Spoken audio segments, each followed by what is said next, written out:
Hello and welcome to Leashed Dads Podcast. That is Justin. That's Jared. We are two leashed dads that get together to discuss our parental life while to our everyday responsibilities, and we are leashed to them, hence the name. Tonight, we are continuing our series on back to school, and we also are talking about the shopping for the school. You know, those fateful days where you get it in the mail or email, a big laundry list of stuff that the kid needs for school, like 46 boxes of Kleenex, 3 liters of hand sanitizer. You know, Things to bring things you can share in school, things you can't share in school. things that the school district can't afford themselves. Things Kimberly Clark refuses to give to the school. Yeah, no shit. So, as Jared did mention, yes, we are doing another mini series. We feel this is actually taking off a little bit better. So from the last mini series that we did, you guys have been watching that. We appreciate those. So we wanted to do another one, and like Jared said, we're talking about back to school. Episode 1 aired last week. We were talking about parents getting ready. Tonight is that fateful shopping, as Jared mentioned. We are going to really discuss maybe how you do your shopping. Do you split the bill if you're split parents? Oh, that's good. Yeah. Do you go to the store? Do you do all your shit online? Mix and match? You know, when do you start school shopping? Yeah. So, anywho, this is very interesting. I do like this mini series, and I think this back to school and back to school shopping is very critical because everybody's like freaking running around trying to find or get their school list together if they already know who their teacher is or who their kid's teacher is and whatnot. Or if you don't really necessarily worry about it because you have too much shit from previous years. Yeah. Like, did you overbuy last year? So you're like, I've got plenty of stuff for. I'm smart and I save money for the next year or the following years. I don't know, parents. Yeah. So to get into it, we got the list already, and Natalie has some sort of promotion thing at Target. So we did that tonight, and then Eleanor was like, "Oh, well, what about these pencils? What about this?" And she said, "Oh, wait, that's right. We have to go through our stuff we have upstairs already." Mm-hmm. That's right. Yep, we got to recycle because you didn't touch half the stuff you bought last year. Which is really funny because they say, here's, like you said, here's your laundry list, and you overuse or you overbuy for the stuff that. Right. I really feel like they never actually go through and edit their list and be like, oh yeah, these kids never really go through all these pencils. But you also think like is it audited? You also buy a bulk of pencils because you never know how fast you're going to go through them. And like the stores are like, yeah, in order to make it cheaper, we're just going to do bulk, which is probably what they do. So they need, and it's just easier to sell a bulk rather than sell like 3 individual pencils or whatnot. Correct. But it's really funny now because they say, like, on their list, it's always like, you need to get number 2 pencils. But all the kids love their mechanical pencils. Right? At least those mechanical pencils now work on, like, those Scantron sheets for tests and everything. I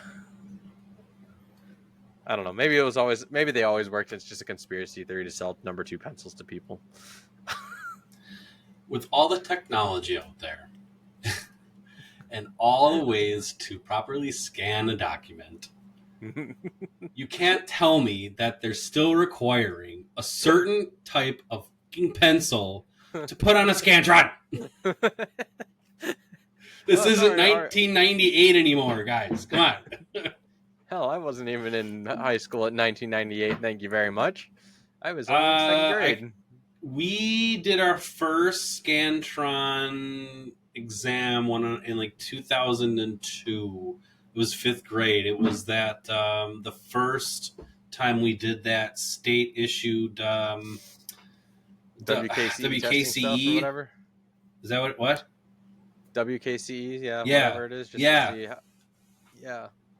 I thought that was, I don't remember how they did that. I thought it was like, It was like every other year or something. it feels like weird. every odd year was doing it or something like that. Or every couple Let's of years, see. something like that. I think I did it in 3rd grade. I know in high school I had to do it like twice. Like I think it was once. It was like sophomore year. You had to be there early and everybody else could come in late for that week or whatever it was. And then I think I did it in middle school once or something like that. So I don't remember. It's really weird to me. But school, shopping. How Jared's already got his list for his kids, right?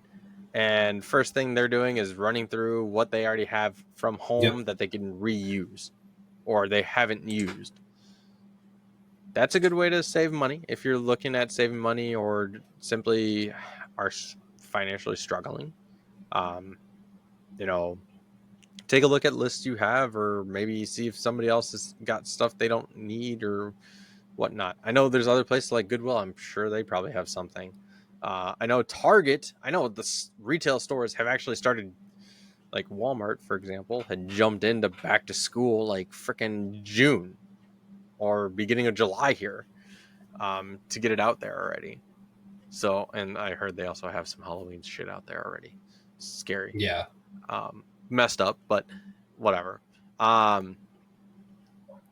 you a retail shopper when it comes to buying stuff, or are you really a hardcore Amazon person or online shopping? We go to department store. Not department. Oh God, dating myself. Well, they still what'd you have call department stores. Retail. We go to retail. Brick and we mortar? don't do Amazon. Yeah. Well, I'm just thinking because sometimes if you do Amazon, you do get it next day. But then again, if you go if you don't have time, right? Or it's more of a convenience factor for you just to do it online. If you have like your Amazon Prime or whatever, and you get free shipping, why not use it? Yeah. You can get it fast. You can get it faster and not have to worry about going out.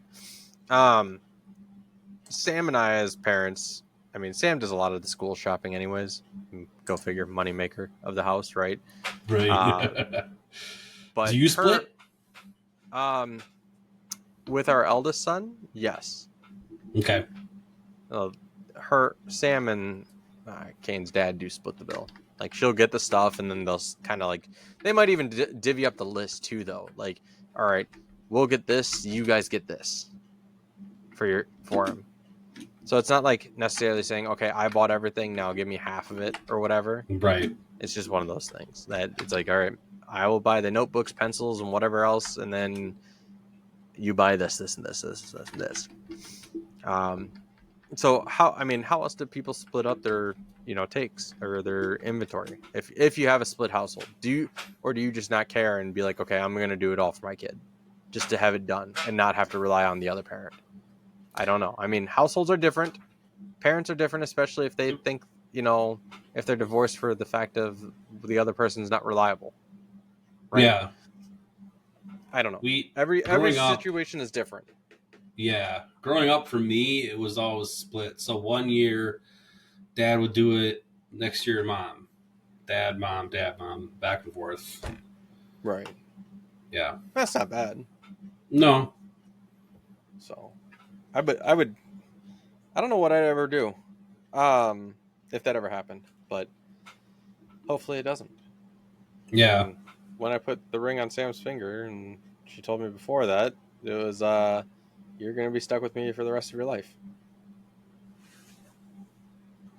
So, I'm looking forward to that. It's not like I'd ever want to plan on divorcing her or go through a divorce. Right. Well, no one plans to. Well, I can't say that. I'm sure there are some. I'm sure nobody plans to, but the statistic is like 50% of marriages end in divorce. Right. So. Yeah.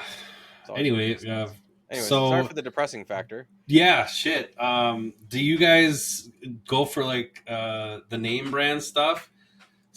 And the only reason why I ask that is because I have a story growing up where One parent would kind of buy the cheap store brand stuff, and the other would buy the more quality name brand. You're gonna get your money's worth. And I remember, correct me if I'm wrong, folks, but I think it's Rosewood, Rose wood pencil, like colored pencils. I The just remember going with worst Crayola. colored pencils I ever used in my life. And I could have had Crayola, but no. I had to have the knockoff brand that would refuse to sharpen and refuse to keep a sharp tip. Even the That's fun. crayons were just shit. That's fun. So do you I don't. do Crayola or Yeah, we name usually brand do. stuff? We usually do the big name brand like Crayola. I mean, Okay. Rosewood is a name brand, right? But it's not a very good one. Like you said, No. it's a knockoff. We'll usually just get whatever, maybe since there's like sales going on right now, I think that's where it's really going to come down to. But when if you're a last minute shopper, hopefully you're not. If you're a last minute shopper, you're probably just picking up whatever you can find. Now, here's the thing too. All right. We don't always necessarily buy everything on the list because my aunt and uncle, well, mainly my aunt, she likes to do fun things like this, right? We're going to get a care package here eventually from her, and it's going to have school supplies in it. It's going to have like a pencil case. It's going to have notepad or like sticky notes. It's going to have pens, pencils, highlighters, maybe some glue in there. It's just going to have those small essentials that you need for your schooling, right? It's not going to have notebooks. It's not going to have loose leaf paper or graphic calculator or anything like that. It's just going to have the smaller stuff, the easy stuff to find. So she'll have fun doing that. Yes, we will still probably buy other things like colored pencils and whatnot, but at least we'll have a start with that. So, Yeah. do you guys ever get? I mean, this is just for everybody out there that's listening. Do you guys get care packages from family members? If you do, awesome. I think it's great. It's a really cool thing to get every year. I actually kind of miss getting them. My wife got them when she was in nursing school and everything from my aunt, which is really cool. But That's I cool. think it does save a little bit of time, but it doesn't necessarily save money.